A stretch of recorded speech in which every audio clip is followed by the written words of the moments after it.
Hello friends, நிவிஸ் கிச்சனில் இன்றைக்கி நம்ம சீஸியான பன்னீர் அப்புறம் மஷ்ரூம் பீஸா எப்படி செய்கிறதுன்னு பார்க்கலாம். அதுக்கு முன்னாடி நீங்கள் இன்னும் நம்ம சேனலை சப்ஸ்கிரைப் பண்ணலைன்னா கீழே இருக்க சப்ஸ்கிரைப் பட்டனை ப்ரெஸ் பண்ணிக்கோங்க. இந்த பீஸா எப்படி செய்கிறதுன்னு பார்க்கலாம். ஒரு பேக்கிங் ட்ரே எடுத்துக்கோங்க. இதில் ஃபுல்லாக நெய் அப்படி இல்லைன்னா எண்ணெய் கூட நீங்கள் ப்ரஷ் பண்ணிக்கலாம். நான் இன்றைக்கி ரெடிமேட் பீஸா பேஸ் வச்சு செய்ய போகிறேன்.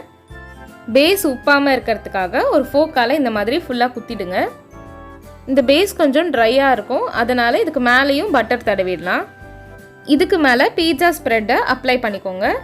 2லேருந்து 3 டேபிள் ஸ்பூன் வரைக்கும் அப்ளை பண்ணிக்கலாம். இது கூடவே மொசரெல்லா சீஸ் ஆட் பண்ணிக்கலாம். மொசரெல்லா சீஸை துருவிட்டு கொஞ்சமாக இது மேலே சேர்த்துருங்க. இதுக்கு மேலே நீட்டாக கொடமிளகா அப்புறம் வெங்காயத்தை வச்சிடலாம். அப்புறம் கொஞ்சம் ஸ்வீட் கார்ன்ஸும் சேர்த்துருக்கேன். ஒரு பீட்சாவில் பன்னீர் அப்புறம் இன்னொரு பீட்சாவில் மஷ்ரூம் வச்சிடலாம். பன்னீரில் கொஞ்சமாக மிளகாத்தூள், மஞ்சத்தூள், உப்பு சேர்த்து ஒரு 10 நிமிஷம் மேரினேட் பண்ணதுக்கப்புறமா பீட்சா மேலே இது மாதிரி வச்சுடுங்க. மஷ்ரூமை கொஞ்சம் மெலிசாக கட் பண்ணிவிட்டு அதையும் பீட்சா மேலே வச்சிடலாம். மஷ்ரூம் பீட்சாலே கொஞ்சமாக பன்னீரும் சேர்த்துருக்கேன். இதுக்கு மேலே இப்போ சீஸ் ஆட் பண்ணிடலாம். சீஸ் உங்களுக்கு ரொம்ப பிடிக்கும்னா கொஞ்சம் நிறையாவே ஆட் பண்ணிக்கோங்க.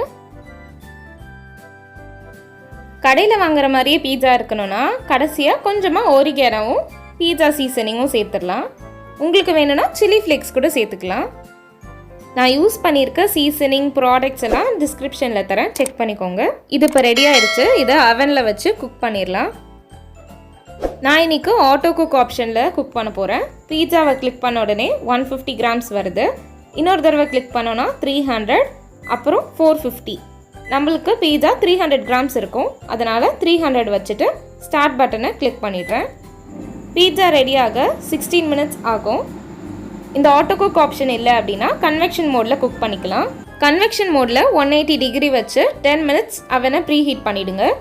ப்ரீஹீட் பண்ணதுக்கப்புறமா பீட்சா பேஸை உள்ளே வச்சு கன்வெக்ஷன் மோடில் திரும்பியும் 180 டிகிரி வச்சு 15லேருந்து 25 நிமிஷம் வரைக்கும் குக் பண்ணுங்கள். நம்மளோட பீட்சா ரொம்ப சீஸியாக ரெடி ஆகிடுச்சு. கண்டிப்பாக இதை ட்ரை பண்ணி பாருங்கள். உங்களுக்கு இந்த வீடியோ பிடிச்சதுன்னா நிவிஸ் கிச்சனுக்கு லைக் பண்ணுங்கள், உங்கள் ஃப்ரெண்ட்ஸ் அண்ட் ரிலேட்டிவ்ஸ்க்கு ஷேர் பண்ணுங்கள், மறக்காமல் சப்ஸ்கிரைப் பண்ணிக்கோங்க. தேங்க்யூ.